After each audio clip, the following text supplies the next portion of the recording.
Through 5 weeks right now, there ain't no national title contender in the SEC.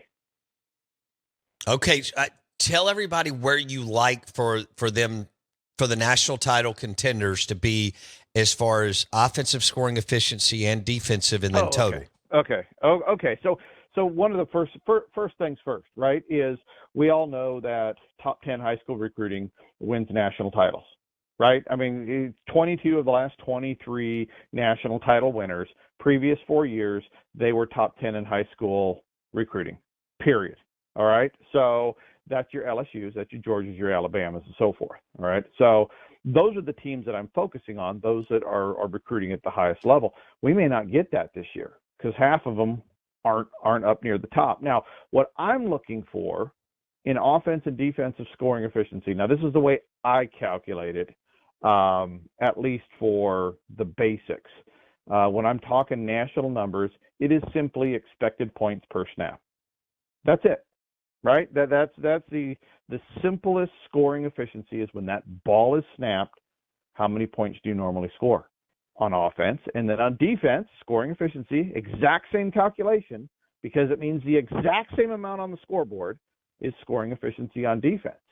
And in the last 23 years, just using those calculations, in the last 23 years, the national champion finishes in the top 3 nationally, regular season, of offensive and or defensive scoring efficiency. All right, so top 3, not top 5, not top 10. To win a national title, it's super elite recruiting and it's super elite performance. And right now, you look on the offensive scoring efficiency side of things, look, there's a bunch of SEC teams in the top 25 on offense and on defense. There's only one team in the top 15 in offensive scoring efficiency, Kentucky. There's only one team in the top 15. Is there one team? There are no teams in the SEC in the top 15 of scoring efficiency defense. None. So you got good teams, Bama's 15th on defense, and they're 30th on offense, and those are nice numbers. LSU's 16th on offense, 118th on defense. One of those numbers is nice. One of those numbers is the worst in Power 5. But Georgia, everybody's up Alabama's butt about they don't have an offense. Guess whose offensive scoring efficiency is better than Georgia's? Alabama's. And guess whose defensive scoring efficiency is better than Georgia's?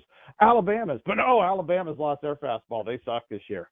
I'm like, you know who's lost their fastball this year? Whole damn SEC. How's that? Yeah. There is no elite performer. There's elite recruiters everywhere. We know that. But the only elite performers so far aren't even in the SEC yet. Oklahoma and Texas, both of them are top 15 offense and defense right now. Now, I'll give you, they ain't playing no top 25 recruiters, okay? Except Texas.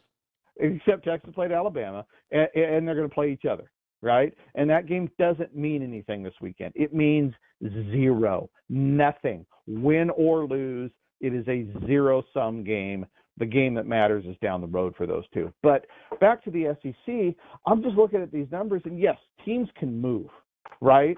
I'm not saying teams can't move, but we're getting to the point where once you start hitting week 5, week 6, 75% of the teams are going to finish within 10% of their current scoring efficiency. They're not going to move that much, TCU last year was an anomaly.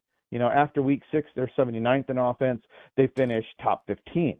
That's a massive move. You don't see that very much. So I'm kind of saying this with a grain of salt that there's no national title contenders in the SEC right now, as of right now on paper. I would bet none of these teams, if they were to be in the playoffs, because none of them have really elite anything.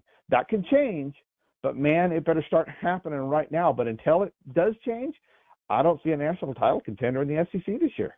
Don't miss one moment of the Out of Bounds Show with Bo Bounds. Weekdays, 7 a.m. till 10 a.m. on ESPN 105.9. The Zone.